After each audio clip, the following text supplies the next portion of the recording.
I came home from the war with one duffel bag, a scarred shoulder, and a 6-year-old daughter who barely recognized me. The house looked the same. The silence didn't. My wife had passed while I was deployed. Cancer. Fast. Ruthless. By the time the letter reached me, she was already gone. So there I stood, combat-tested, battle-hardened, yet completely unprepared to be a single father. That first night I burned dinner. My daughter, Lily, didn't complain. She just pushed the plate away and whispered, "Mom used to sing while cooking." I turned my face so she wouldn't see me break. The next weeks were worse. Nightmares followed me home. Loud noises sent me diving for cover. Lily stopped asking questions, which hurt more than when she asked them. Every morning, I walked her to the bus stop. Every afternoon, I sat on the porch pretending I had things under control. That's when my neighbor noticed. Mrs. Evelyn Carter, 70-something, always in a soft sweater, always watching from behind her curtains, not in a nosy way, but like someone guarding something fragile. One evening, as I struggled with a bag of groceries and Lily tugged on my sleeve, Mrs. Carter stepped onto her porch. She didn't say hello. She didn't say, "Thank you for your service." She looked straight at me and said, "You don't have to be strong in front of her all the time." I froze. She walked closer, voice gentle but steady. "She doesn't need a hero," she said. "She needs her father to stay." That sentence hit harder than any explosion I'd survived, because I had been trying to be strong, too strong, silent, distant, armored. That night, Lily had another nightmare. But instead of telling her to be brave, I pulled her close and said, "I get scared too." She looked up at me, surprised. Then she wrapped her arms around my neck and whispered, "Good. Then we can be scared together." From that day on, things changed. I started therapy. I started talking. I started asking for help. Mrs. Carter watched Lily when I had appointments. She taught her how to bake cookies, burnt edges and all. One afternoon, I found Lily laughing in Mrs. Carter's kitchen. I hadn't heard that sound in months. Later, Mrs. Carter handed me an old photograph. It was her husband, in uniform. "He never came home," she said softly. "But you did. So don't waste that." Years passed. Lily grew confident. I grew lighter. On Lily's high school graduation day, Mrs. Carter sat in the front row beside me, clapping louder than anyone. She passed away quietly the following winter. At her memorial, Lily squeezed my hand and said, "She saved us, didn't she?" I nodded. But the truth is, she didn't save us. She reminded us how to save each other. Strength isn't hiding your pain. Strength is staying, especially when it's hard. If this story moved you, don't forget to like, share, and subscribe. Because sometimes, one sentence can change everything. The mornings became our hardest battles. Lily would sit on the edge of her bed, shoes on, backpack ready. But her eyes stayed on the door, like she was waiting for someone who would never walk through it again. "Daddy," she asked one morning, not looking at me, "are you leaving again?" The question cut deeper than shrapnel. I knelt in front of her, my hands shaking. "No, sweetheart. I'm here. I'm not going anywhere." She nodded, but she didn't believe me. Not yet. At school drop-offs, other parents smiled politely. Some whispered, "The soldier, the widower, the poor kid." I hated those looks. Not for me, for her.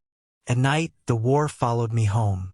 I'd wake up soaked in sweat, heart racing, reaching for a weapon that wasn't there. And almost every time, Lily was standing in the doorway, silent, frozen, watching her father fall apart. "I heard you yelling," she whispered once. "I thought you were leaving me too." That was the moment I realized something terrifying. I had survived the war, but my daughter was fighting one of her own. The next day, Mrs. Carter knocked on my door. She held a small box wrapped in old newspaper. "I thought Lily might like these," she said. Inside were children's books. Worn, loved, stories about brave kids, lost parents, and homes rebuilt. "My husband used to read to the neighborhood children," she added softly. "After the war. After he didn't come back." I swallowed hard. "I don't know how to do this," I admitted. "I don't know how to be both parents." Mrs. Carter met my eyes. "You don't have to be both," she said. "Just be present." That night, I read Lily one of the books. Halfway through, my voice cracked. I stopped. She reached out, placed her small hand on my arm and said, "It's okay, Daddy. You can cry." So I did. And for the first time since coming home, I slept through the night. Not because the nightmares were gone, but because I wasn't facing them alone anymore. The call from the school came on a Tuesday afternoon. I knew something was wrong the moment I heard the principal's tone. Too careful. Too rehearsed. "Mr. Harris," she said, "Lily had an incident today." My heart started pounding like it used to before missions. When I arrived, Lily was sitting outside the office, knees pulled to her chest. Her backpack lay on the floor like it had been dropped in a hurry. She wouldn't look at me. A boy in her class had asked why her mom never came to school events. Another kid laughed and said, "Maybe her dad scared her away when he went to war." Lily didn't cry. She screamed. She threw a chair. She told them they didn't know anything. She told them to stop talking about her family. The school wanted to call it anger issues. I called it grief with nowhere to go. That night, Lily barely touched her dinner. Then she said something that stopped my breath. "If you go back to the war," she whispered, "don't come back." I stared at her. "Why would you say that?" "Because," she said, tears finally spilling, "coming back hurts more." That was it. I'd been offered a contract, private security work overseas. Good money, short term. I told myself it was for her future. But sitting there, looking at my broken little girl, I understood the truth. She didn't need a bigger house. She didn't need better toys. She needed me. The next morning, I turned down the job. I signed up for counseling joint sessions, father and daughter. I talked to the school. I stopped running from the pain and started walking through it with her. Weeks passed. Lily stopped flinching at goodbyes. The counseling sessions weren't easy. Some days Lily talked. Some days she sat in silence, swinging her feet, refusing to look at anyone. And some days, she got angry. "I hate the war," she shouted once. "I hate that it took Mom. I hate that it changed you." I wanted to defend myself, to explain, to say I had no choice. But the counselor stopped me with a gentle look. So instead, I said the hardest thing I'd ever said. "You're right." Lily froze. "I came back." I continued, voice shaking. "But I didn't come back the way you needed. And I'm sorry." She stared at me for a long moment, then collapsed into my arms. That night, something shifted. I stopped pretending I was okay. I stopped hiding my scars, inside and out. I took a job closer to home. Less money, more time. I learned how to pack lunches without burning them. I learned Lily's favorite songs.